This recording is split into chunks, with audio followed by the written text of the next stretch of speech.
হইলা একজন ব্যক্তির কাছে কিন্তু তারা 2টা গ্রামরে নত করিলা, এটা তারা বুঝেন না।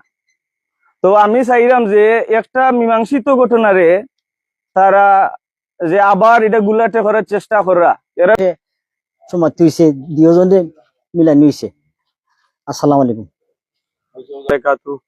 উপস্থিত আলমপুর মাঞ্জারা মুরব্বিয়ান ও যুব সমাজ, আমরা গত কয়েকদিন আগে একটা ট্রান্সমিটার লিয়ে আমরা একটা আনোয়ার সরণীর লগে আমরা একটা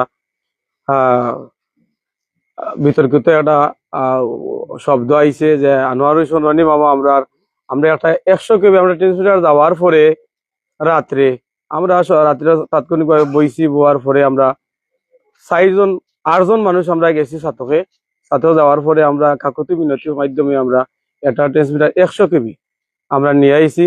এবার দিয়ে একটা গরম বাচ্চা কাচ্চার অবস্থা, পানি নাই, পানিবন্দি। আমরা কাকতি মিনতির মাধ্যমে আমরা তাদের মন জয় করে আমরা ট্রান্সমিটার নিয়ে আইছি। নেওয়ার পরে আমরা লাগাইতাম, এই সময় ফোন আইছে যে অফিস থাকি যে আনোয়ার হোসেন রনি তাইন কইছেন, যুগান্তর প্রতিনিধি তাইন কইছেন 1 লক্ষ টাকার বিনিময়ে আমরা ট্রান্সমিটার আনছি। তাইন কোনো সুযোগ আমরা দিছই না দেওয়ায় তানোর যে আয়ত্ত এক না আমরা গেছি গমিত তাই আয়ত্ত এক না নিছই দায়িত্ব তারা দেওয়ার পরে তারা একটা সমাধান দিছই, দেওয়ার পরে তাই নিয়ে গ্রামের বিরুদ্ধে এই উত্তেজিত কথাবার্তা কইছই।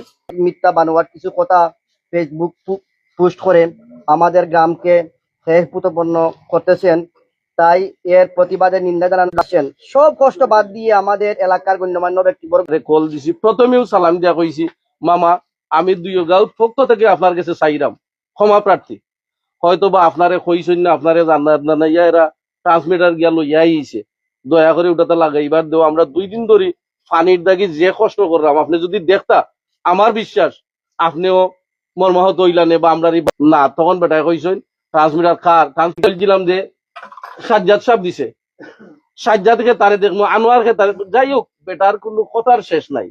পারতাম না লগে আনোয়ার মামা ইয়া গ্রাম তুললা অনেক অকথ্য ভাষায় গালাগালি করছেন।